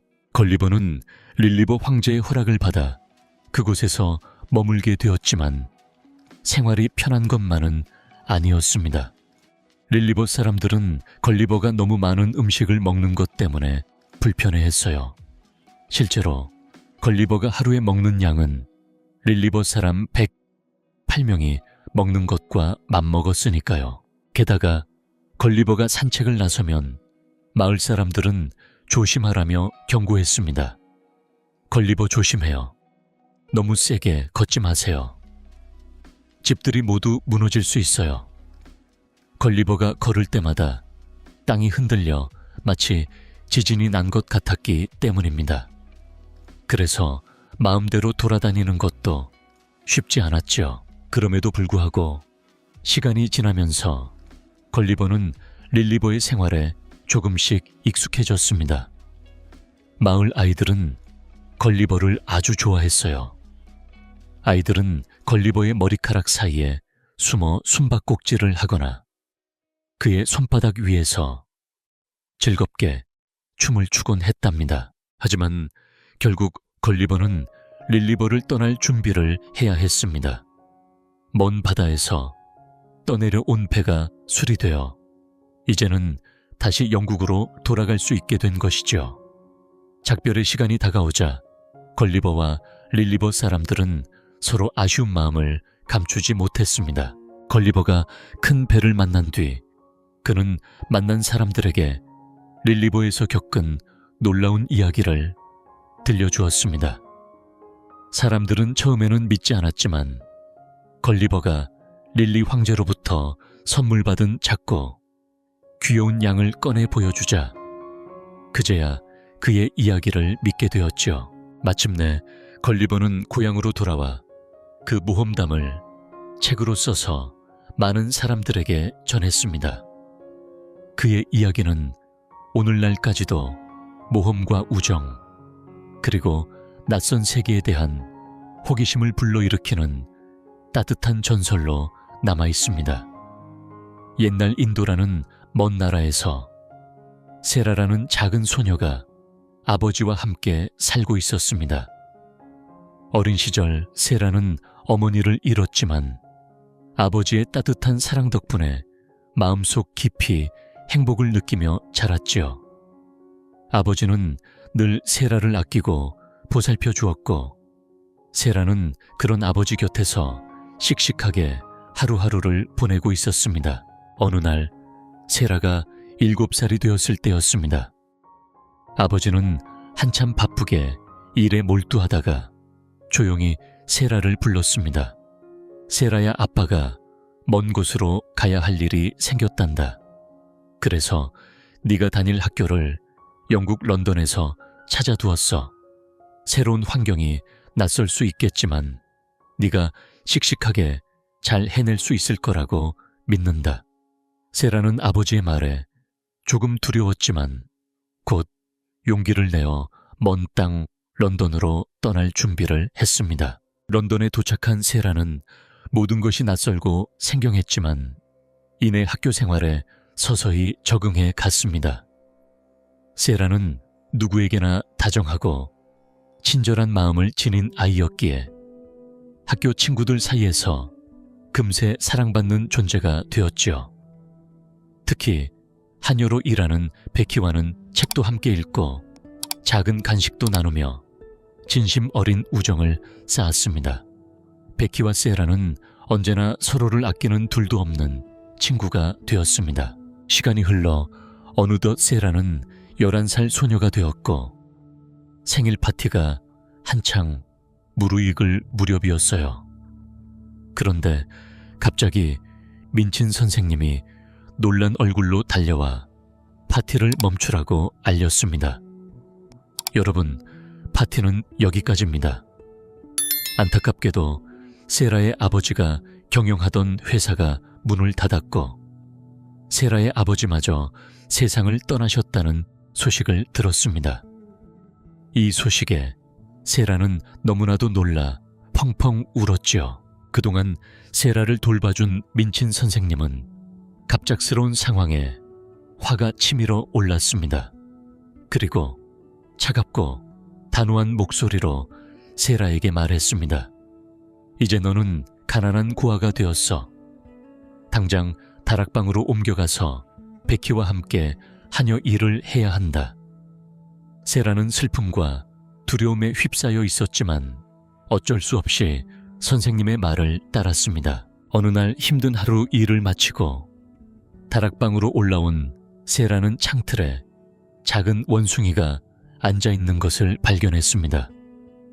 바로 그 순간 앞집에서 인도어로 누군가 원숭이를 찾는 소리가 들려왔어요. 세라는 얼른 인도어로 답했고 창문 너머로 인도 청년이 모습을 드러냈습니다. 영국 소녀가 어떻게 인도어를 하죠?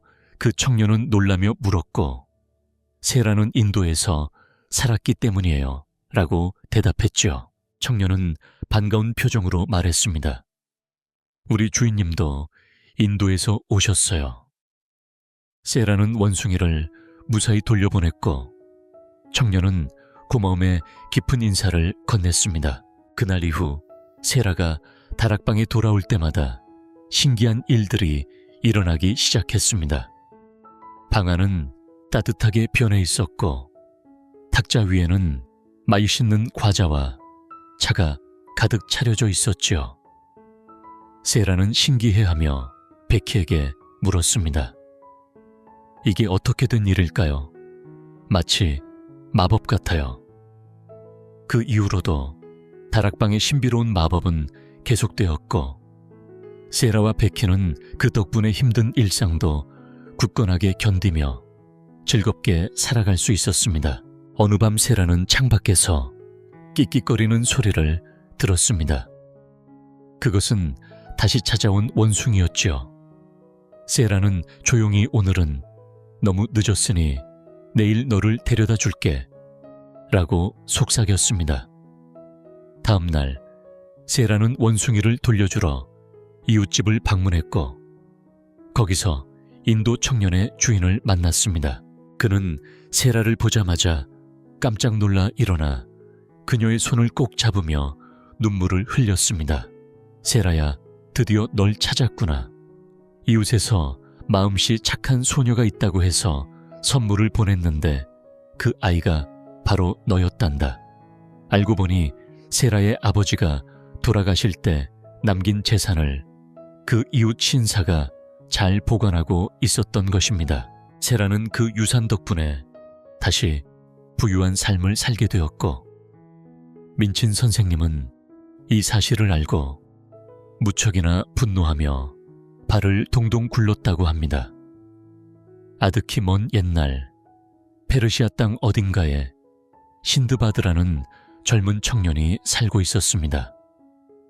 신드바드는 세상을 탐험하는 것을 사랑했고 모험심이 가득한 사람이었죠. 그는 늘 넓은 바다를 향해 떠날 준비를 했고 커다란 배에 여러 가지 물건들을 싣고 무역을 하며 여행을 즐겼습니다. 어느 날 신드바드와 그의 선원들은 끝없이 펼쳐진 바다 위를 항해하다가 우연히 작은 섬 하나를 발견했습니다. 지친 배 위의 사람들은 그 섬에 잠시 들러 휴식을 취하기로 했죠. 신드바드와 일행은 섬에 올라가 불을 피우며 잠시 편안한 시간을 보내고 있었습니다. 그러나 곧 섬이 조금씩 흔들리기 시작하는 이상한 움직임을 느꼈습니다. 놀랍게도 그 섬은 사실 거대한 고래의 등에 불과했습니다. 진짜 섬처럼 보였던 것이 고래 등이라는 사실을 깨달은 순간 모두는 당황했고 서둘러 바다로 뛰어들었지만 거센 파도에 휩쓸려 신드바드는 홀로 낯선 바닷가에 남겨지고 말았습니다. 신드바드는 두려움에 떨며 해변을 어슬렁거리다 거대한 알을 발견했습니다. 그때 어디선가 날카롭고 휘몰아치는 바람 소리가 들렸고 커다란 검은 그림자가 그의 위를 덮쳤습니다. 고개를 들어보니 전설 속에서만 듣던 로크라는 거대한 새가 하늘을 가로질러 날고 있었지요. 로크는 몸집이 너무 커서 코끼리조차 잡아먹는다는 무서운 새였습니다. 그리고 바로 그 밑에 커다란 로크의 알이 놓여 있었습니다. 신드바드는 이 신비한 새를 따라가면 이 위험한 섬을 벗어날 수 있을 거라 믿었습니다. 그는 로크가 잠시 쉬는 틈을 타 용기를 내어 새의 다리에 자신을 단단히 묶었습니다. 로크는 신드바드가 매달려 있는 줄도 모르고 힘차게 하늘로 솟구쳤고 바다 위를 멀리 날아갔습니다. 한참을 날아 도착한 곳은 또 다른 섬이었습니다. 신드바드는 얼른 로크의 다리에서 몸을 풀고 섬 위를 살펴보았습니다. 그곳엔 빛나는 다이아몬드가 사방에 흩어져 있었고 그 사이를 수많은 뱀들이 혀를 날름거리며 기어다니고 있었죠.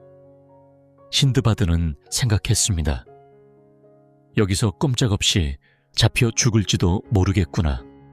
하지만 마침 그때 절벽 위로부터 큰 고깃덩거리 하나가 뚝 떨어졌습니다.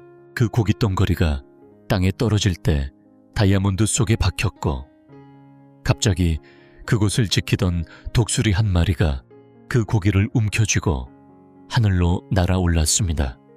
신드바드는 독수리를 따라가면 이곳에서 벗어날 수 있지 않을까 하는 희망을 품었습니다.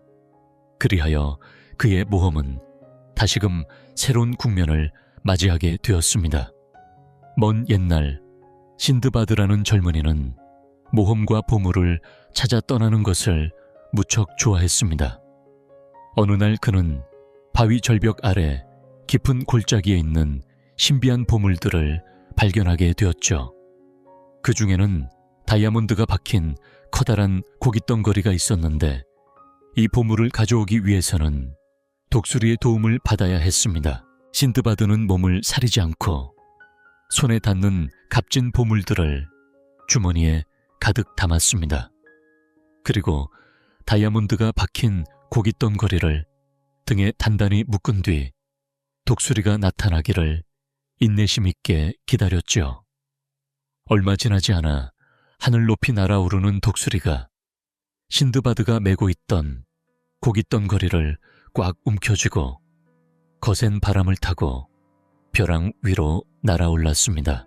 그렇게 신드바드는 깊은 골짜기에서 벗어나 벼랑 위에 다다랐고 다행히 그곳에서 배를 타고 있던 사람들의 도움으로 무사히 집으로 돌아올 수 있었어요.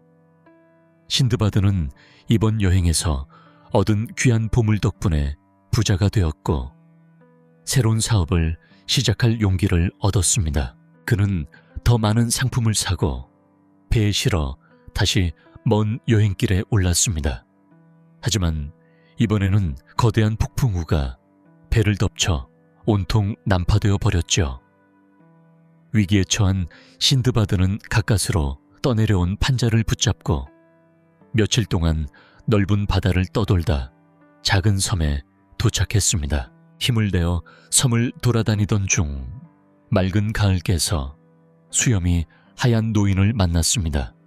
노인은 지친 기색을 보이며 신드바드에게 말했어요. 나를 등에 업어 이 가을을 건너게 해줄 수 있겠나? 신드바드는 아무런 의심 없이 노인을 업어 가을을 건넜습니다.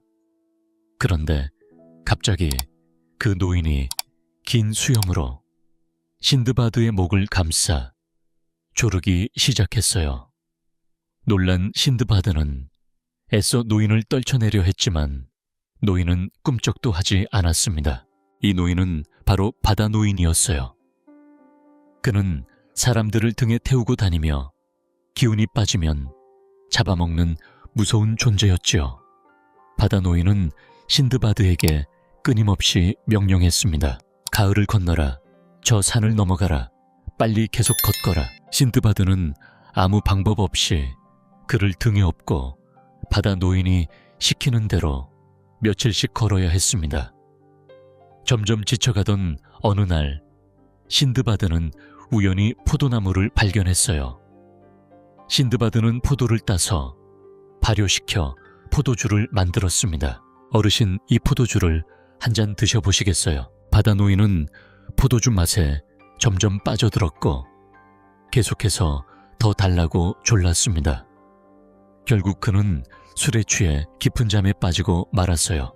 그 틈을 타 신드바드는 조심스럽게 바다 노인의 등에 있던 손을 풀고 빠르게 섬을 벗어나 무사히 집으로 돌아올 수 있었습니다. 고향에 돌아온 그는 자신이 겪은 위험하고도 신비로운 모험 이야기를 사람들에게 들려주며 행복하게 살아갔답니다. 한편 알프스 산맥 깊숙한 곳에 사는 소녀 하이디의 이야기도 있습니다. 어느 맑은 여름날 하이디는 이모와 함께 부지런히 산을 오르고 있었습니다. 마음이 급한 이모는 서둘러 하이디의 손을 잡아 이끌었지요. 힘차게 걸어 마침내 산 정상에 다다르자 그곳에는 하이디의 할아버지 집이 있었습니다. 할아버지는 이모를 보며 냉담한 표정으로 말씀하셨어요. 여기까지 무슨 일로 왔소? 이제부터는 내가 하이디를 돌볼 테니 이모께서는 걱정 마시오. 더 이상 그녀를 보살필 수 없게 되었으니 맡기고 돌아가시게. 이 말을 남기고 이모는 서둘러 산을 내려갔습니다. 할아버지의 굳은 얼굴에는 오랜 세월의 무게가 담겨 있었지만 그 마음 한켠에는 따스한 정이 자리 잡고 있었답니다. 하이디가 조심스럽게 할아버지께 말을 건넸습니다. 할아버지, 저는 이곳에서 살고 싶어요. 이곳이 정말 마음에 들어요. 그런데 저 어디서 자야 할까요? 하이디의 질문에 할아버지는 부드러운 미소를 지으며 대답하셨어요. 내가 잠들고 싶은 바로 그곳에서 자면 된단다. 그 말을 듣고 하이디는 집안을 천천히 돌아다녔습니다. 다락방 창가 부엌까지 여기저기 살펴보았죠. 그러다가 다락방에 올라가 한참을 머물렀어요. 할아버지, 이 다락방이 제일 좋아요. 여기서 짤래요. 할아버지는 하이디를 위해 푹신한 마른 풀로 포근한 침대를 만들어 주셨고 따뜻한 빵과 신선한 염소, 젖을 내어 주셨습니다. 하이디는 그런 할아버지의 배려에 마음이 든든해졌어요. 매일매일이 새롭고 즐거웠답니다. 아침이면 이웃에 사는 페터가 찾아와 할아버지의 염소들을 이끌고 산 위 푸른 풀밭으로 올라갔어요. 하이디도 페터와 함께 알프스 산을 거닐며 맑은 공기와 자연의 아름다움을 마음껏 누렸죠. 풀밭에서 뛰어놀며 햇살 아래 서 있던 하이디의 얼굴은 점점 햇볕에 그을려 어두워졌고 그 모습은 자연과 완전히 하나가 된 듯 뜻했어요. 평소 외롭게 지내던 페터는 어느새 하이디의 가장 소중한 친구가 되었답니다. 두 친구는 매일 산과 들을 함께 누비며 웃음꽃을 피웠어요. 하지만 세월은 어느새 흐르고 찬바람 부는 겨울이 찾아왔습니다. 날씨가 추워지자 염소들은 따뜻한 우리로 들어갔고 하이디도 자연스럽게 집 안에서 지내게 되었어요. 어느 날 페터가 하이디를 찾아와 기쁜 소식을 전했습니다. 하이디, 우리 할머니께서 너를 한번 만나보고 싶어 하셔. 같이 놀자고 하셨어. 할아버지는 두툼한 담요로 하이디를 감싸 따뜻하게 해주시고는 썰매에 태워 패턴의 집으로 데려다 주었어요. 패턴의 집에는 앞을 보지 못하는 할머니와 어머니가 함께 살고 있었지요. 하이디는 할머니에게 말벗이 되어드리고 따뜻한 노래를 불러드리며 마음을 나누었습니다. 패턴 가족 모두 하이디를 진심으로 사랑했고 하이디도 그곳에서 소중한 정을 느꼈답니다. 그러던 어느 날 이모가 찾아와 뜻밖의 소식을 전했어요. 프랑크푸르트에 사는 부잣집 아가씨가 친구가 필요하다 하네. 산골에서 사는 건 하이디 교육에 좋지 않으니 데려가야겠어. 이 말을 들은 할아버지는 속상하고 화가 나셨지만 이모는 아랑곳하지 않고 하이디를 데리고 프랑크푸르트로 떠나고 말았습니다. 하이디가 이모와 함께 도착한 곳은 프랑크푸르트의 제제만 씨 댁이었어요. 그 집에는 몸이 약해 잘 걷지 못하는 클라라라는 딸이 있었죠. 클라라는 하이디가 친구가 되어줄 아가씨였습니다. 클라라는 온화하고 친절한 마음씨를 가진 소녀였어요. 하이디는 제제만 씨 집에서 예쁜 옷을 입고 맛있는 음식도 먹으며 지냈지만 이내 이 집의 엄격한 분위기와 외로움도 함께 느끼게 되었답니다. 도시의 높은 빌딩들이 하늘을 찌를 듯 솟아 있었고 거리에는 자동차와 마차가 내는 소음으로 가득했어요. 하이디는 그런 분주한 도시, 한복판에서도 언제나 마음 한구석에 푸른 알프스 산을 떠올리며 그리워했답니다.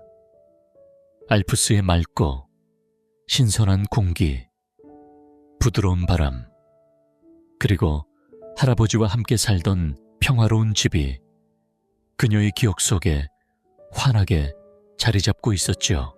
하이디가 클라라와 함께 지낸 날들도 벌써 여러 해가 흘렀어요. 클라라는 매일 하이디가 들려주는 알프스의 이야기 덕분에 웃음꽃을 피우며 행복한 나날을 보냈답니다. 두 사람은 함께하는 시간이 늘 즐거웠고 하이디는 클라라와 함께 있는 동안 세상의 근심을 잠시 잊을 수 있었지요.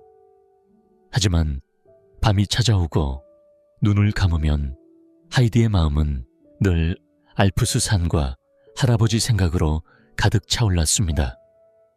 그리움이 깊어질 때마다 눈가에는 눈물이 맺혔고 마음은 점점 무거워졌어요. 그리움 때문에 하이디는 밥도 제대로 먹지 못하고 잠도 깊이 들지 못해 얼굴은 점점 창백해지고 말랐답니다. 이런 소식이 퍼지면서 제제만 씨 집에는 흰옷을 입은 유령이 나타난다는 이상한 소문이 돌기 시작했어요. 그러나 그 유령의 정체는 바로 알프스를 너무 그리워하는 하이디였던 거죠. 하이디는 마음의 병에 걸려 잠든 사이에도 이리저리 방황하는 상태가 된 것이었답니다. 하이디를 진찰한 의사는 조용하고 무거운 목소리로 말했어요. 하이디는 마음의 병에 걸렸습니다. 이대로 두면 건강에 큰 위험이 따를 것입니다. 빨리 그녀를 알프스로 돌려보내야 합니다.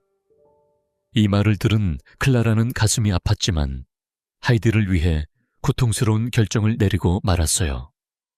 하이디를 다시 고향 알프스로 보내기로 한 것이죠. 알프스로 돌아온 하이디는 할아버지의 따뜻한 사랑을 받으며 다시 활기를 되찾았어요. 그녀는 넓고 푸른 초원을 뛰어다니며 마음껏 자연을 누렸고 건강은 차츰차츰 회복되었습니다. 그러던 어느 날 프랑크푸르트에서 클라라가 하이디를 찾아왔어요. 클라라는 하이디가 늘 말하던 알프스의 아름다움을 직접 느끼고 싶었다고 했죠. 두 친구는 함께 알프스의 신선한 공기와 밝은 햇살 아래서 행복한 시간을 보냈어요. 할아버지가 정성껏 만든 치즈와 빵, 그리고 신선한 염소 젖도 함께 맛보며 즐거움을 나누었답니다. 클라라는 점점 건강해져 얼굴에는 통통한 볼과 사과처럼 발그레한 홍조가 돌았어요. 튼튼해진 클라라를 바라보며 하이디는 따뜻한 목소리로 말했어요. 클라라, 이제 걸음 연습을 해보자. 하이디와 페터가 양쪽에서 클라라를 부축해주며 조금씩 걷는 연습을 시작했어요. 그리고 마침내 제제만 씨가 알프스를 방문한 그날, 클라라는 조심스럽게 아빠를 향해 첫걸음을 내디뎠답니다. 오, 클라라, 네가 걷다니. 이게 꿈이 아니길 바란다. 아빠가 기쁨에 찬 목소리로 외쳤어요. 하이디도 감격하며 정말 고마워 할아버지 라고 말했답니다. 그날 알프스 하늘에는 모두의 행복한 웃음소리가 맑고 환하게 울려 퍼졌어요. 한편 영국 런던에서는 기쁜 소식이 전해졌어요. 왕자 에드워드가 태어나자 온 나라 사람들이 축복하며 기뻐했죠. 하지만 같은 날 런던의 어두운 뒷골목에서는 톰이라는 이름의 가난한 아이가 태어났습니다. 누더기 옷을 걸친 톰은 누구에게도 따뜻한 축복을 받지 못한 채 태어나고 말았죠. 에드워드 왕자가 궁전에서 평화롭고 행복하게 자라는 동안 톰은 거리를 떠돌며 매일 구걸을 해야 했어요. 어느 날 톰은 무언가에 크게 소리쳤습니다. 누군가에게 꿈을 꾸지 말고 어서 나가서 구걸을 해오라는 다그침이었죠. 그러나 톰은 겉으로는 구걸하러 가는 척하며 실제로는 신부님을 찾아가 흥미로운 이야기를 듣는데 더 관심이 있었습니다. 특히 톰은 왕자에 관한 이야기를 가장 좋아했는데 마음속으로는 내가 왕자라면 얼마나 좋을까 하는 생각에 잠기곤 했지요.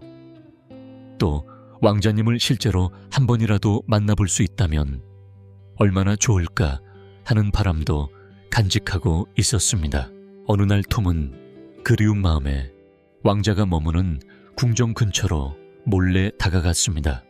하지만 운이 좋지 않게도 그곳을 지키던 병사들에게 발각되어 붙잡히고 말았습니다. 병사들은 톰을 매질하며 다그쳤지요. 이 모습을 우연히 지켜본 에드워드 왕자는 놀라움을 금치 못하며 병사들에게 말했습니다. 불쌍한 아이에게 어떻게 그런 짓을 할 수 있느냐. 즉시 이 아이를 내게 데려오라. 에드워드 왕자는 톰을 궁전으로 데려가 정성껏 차린 맛있는 음식을 대접하며 물었습니다. 네가 사는 곳은 어떠하냐? 재미있니? 톰은 순수한 마음으로 대답했죠. 왕님 여름이면 친구들과 함께 강에서 수영도 하고 진흙탕에서 흙장난을 하는 것이 가장 즐거워요. 이를 듣고 왕자는 잠시 미소를 지으며 말했습니다. 나도 너처럼 신나게 진흙 속에서 뛰어놀고 싶구나. 사실 나는 궁전에서만 지내는 게 소원일지도 모르겠다. 톰은 고개를 끄덕이며 조심스레 저는 왕자님처럼 궁전에서 살고 싶어요 라고 했습니다. 왕자는 갑자기 생각에 잠겼다가 장난기 어린 표정으로 제안했습니다. 그럼 우리 옷을 서로 바꿔 입어볼까? 두 사람은 옷을 바꿔 입었고 놀랍게도 마치 쌍둥이처럼 닮아 서로 구별하기 어려웠습니다. 이 광경에 두 사람은 서로 놀라움과 기쁨을 감추지 못했죠. 그런데 갑자기 왕자는 톰의 손에 난 상처를 발견했습니다. 피가 흐르는 손을 보고 당황하며 물었습니다. 이 상처는 어떻게 된 거냐? 톰은 아까 궁전 앞에서 병사에게 맞았다고 말했습니다. 이에 왕자는 분노하며 그 병사를 그냥 놔두지 않겠다. 잠시만 기다려라 하고 외치며 궁전 정문 쪽으로 달려갔습니다. 하지만 왕자가 병사에게 엄하게 꾸짖자 병사는 오히려 왕자를 비웃으며 궁전 밖으로 쫓아냈습니다. 그리하여 에드워드 왕자는 뜻밖에도 궁전에서 쫓겨나 거리로 나앉게 되었습니다. 왕자는 방황하며 여기저기를 헤맸고 결국 톰의 가족이 사는 곳까지 오게 되었답니다. 그때 갑자기 누군가가 왕자의 어깨를 거칠게 잡았습니다. 바로 톰의 아버지였지요. 그는 화가 난 목소리로 말했습니다. 이 녀석 오늘도 빈손으로 돌아왔구나. 바보 같은 녀석. 그러나 톰은 달랐습니다. 그는 자신이 바로 영국의 에드워드 왕자라는 사실을 아버지에게 알렸습니다. 나는 에드워드 왕자다. 궁전에 있으니 나와 함께 궁전으로 가자. 그러나 톰의 아버지는 믿지 않고 분노했습니다. 뭐라고? 도대체 무슨 소리냐? 네가 왕자라니 네가 완전히 미쳤구나. 그는 왕자를 거지들이 모여 사는 곳으로 데려가려 했습니다. 이처럼 톰과 에드워드 왕자는 서로의 운명과 삶을 뒤바꿀 순간을 앞두고 있었습니다. 옛날 어느 왕국에 에드워드라는 젊은 왕자가 있었어요. 그는 왕자라는 신분임에도 불구하고 세상 사람들의 냉담한 시선을 받으며 살아야 했죠. 왕자는 자신의 정체를 믿어주지 않는 사람들 때문에 마음이 참 외롭고 힘들었답니다. 궁전 안에 남아있던 톰이라는 청년도 마찬가지였어요. 그는 그저 평범한 거지일 뿐이라고 사람들은 생각했지만 사실 그의 운명은 매우 특별했답니다. 어느 날 제인 공주님이 방에 들어오셨을 때 톰은 두 손을 모아 간절히 무릎을 꿇었어요. 부디 저를 용서해 주세요. 저는 거지토입니다. 그 순간 궁전 사람들은 모두 놀라움에 말을 잃었어요. 에드워드 왕자님이 너무 열심히 공부하느라 정신이 혼미해진 게 아닐까 하며 수군거렸죠. 톰은 자신이 진짜 왕자가 아님을 계속 이야기했지만 아무도 그의 말을 믿어주지 않았어요. 그가 거짓말을 하고 있다고 여긴 사람들이 대부분이었죠. 결국 톰은 하루하루 궁전 밖 거짓과 착각으로 가득한 세상에서 살면서도 언제나 궁전으로 돌아가 자신의 자리를 되찾겠다는 꿈만 간직했답니다. 어느 날 힘겹게 왕국의 성문 앞에 선 톰은 소리 높여 외쳤어요. 나는 에드워드 왕자다. 문을 열어라 하지만 병사들은 그를 거칠게 밀쳐내며 쫓아냈지요. 또 거지 녀석이 왔구나 하고 비웃었어요. 그때 한 남자가 모습을 드러냈습니다. 그는 톰을 조용히 도와주며 말했어요. 두려워하지 마시오. 나는 마일스 핸든이요. 핸든은 톰이 말하는 진실을 온전히 믿진 않았지만 위험에 처할 때마다 그를 보호해 주었어요. 톰은 핸든의 따뜻한 배려에 마음 깊이 감사했답니다. 시간이 흐르고 갑작스레 나라의 슬픈 소식이 전해졌어요. 바로 왕이 세상을 떠났다는 것이었죠. 톰은 아버지의 죽음을 떠올리며 눈시울이 붉어졌습니다. 아버지, 내가 어서 궁전으로 돌아가야 해. 이제는 내가 이 나라를 위해 올바른 통치를 해야만 해. 그는 백성들을 사랑하고 돌보는 자비로운 왕이 되겠다는 굳은 결심을 했답니다. 드디어 기다리던 날이 왔습니다. 토이는 영국의 왕으로 즉위하는 순간 머리에 왕관이 씌워지고 있었죠.